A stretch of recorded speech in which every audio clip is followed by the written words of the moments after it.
Okay, talking about one of the big hobbies I had in my life, and that was collecting books, antiquarian books, and interesting books.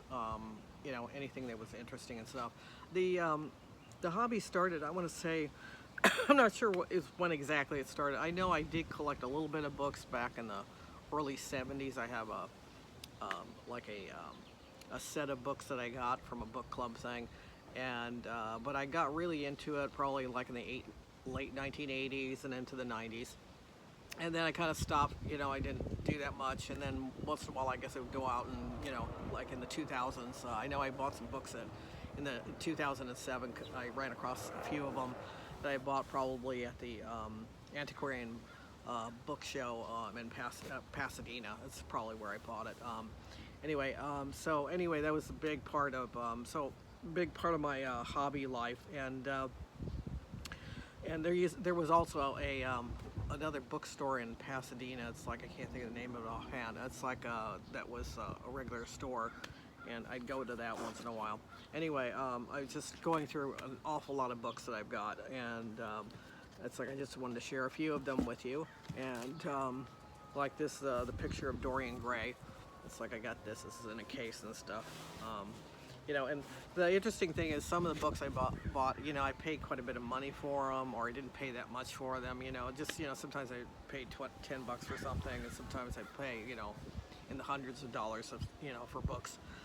And it's interesting. Some of them really, some of them are worth not that much, and some are very valuable, even more valuable. But I know I've got one book that I bought. I paid like I think $400 for, and I think it's worth about $60. On the other hand, I've got a book that's probably worth at least a couple grand because it's signed. It's a very small. I don't have a lot of books that are signed by the author, but I do have a few and stuff. Now, one of the books I had, Ray Bradbury signed a book, and unfortunately I don't have that. It's like I don't have it anymore. It's like I don't know what happened to it. It's been gone probably for many years. Anyway, so the picture of Dorian Gray. I got some of these books are, Raisin in the Sun, and this one, it looks like I paid $15 for it. It's probably worth at least 100.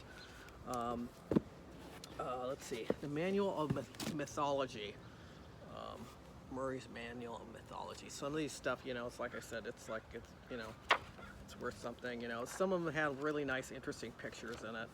You know.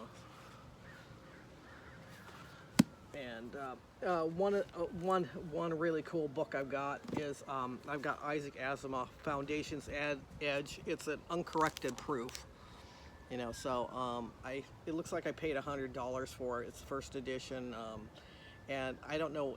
It's worth at least that, So anyway, it's like some of these books I'm going to keep. Some it's like there's art. I do have like a big box I'm going to donate because unfortunately not worth a lot of money. I have Brave New World Revisited by Aldous Huxley, and this is probably worth more than I bought it for. And then it's like I was just, they just made a movie out of this, All Quiet on the Western Front. It's a great novel.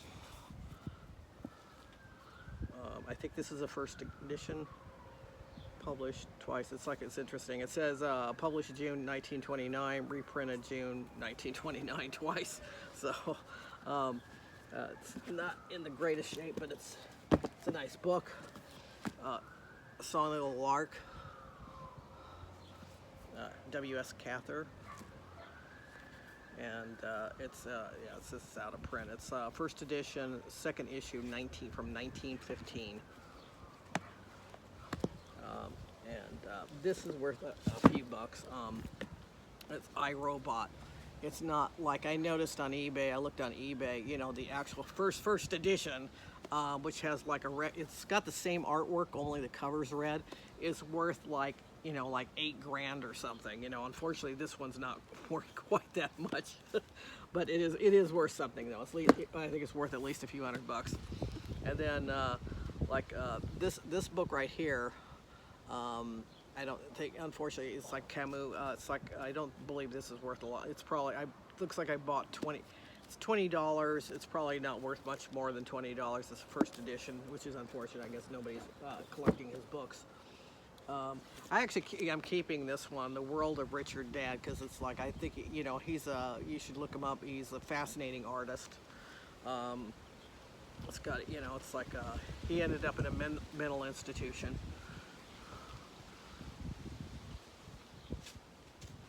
Poor guy. That's like, anyway, his work is quite interesting, the artist. To the Last Man, Zane Gray.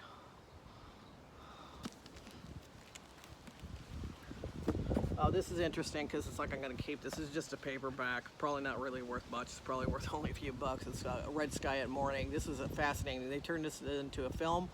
You should watch the film. You know, if you can watch the film, it's fantastic. I think that's all in this box right now. So it's like, anyway, I just wanted to talk about my great hobby of like book collecting, and like I said, right now I'm divesting myself of some of these books, but I'm planning on keeping, you know, a certain amount of them. It's like, but you know, if I can pass them on to somebody that will really value them, and it's like, and I had some interesting times with that hobby, you know, because I met a lot of people, a lot of interesting people over the years, and in bookstores and so on. So it's like, you know, it's like one of my favorite things that I did was book collecting.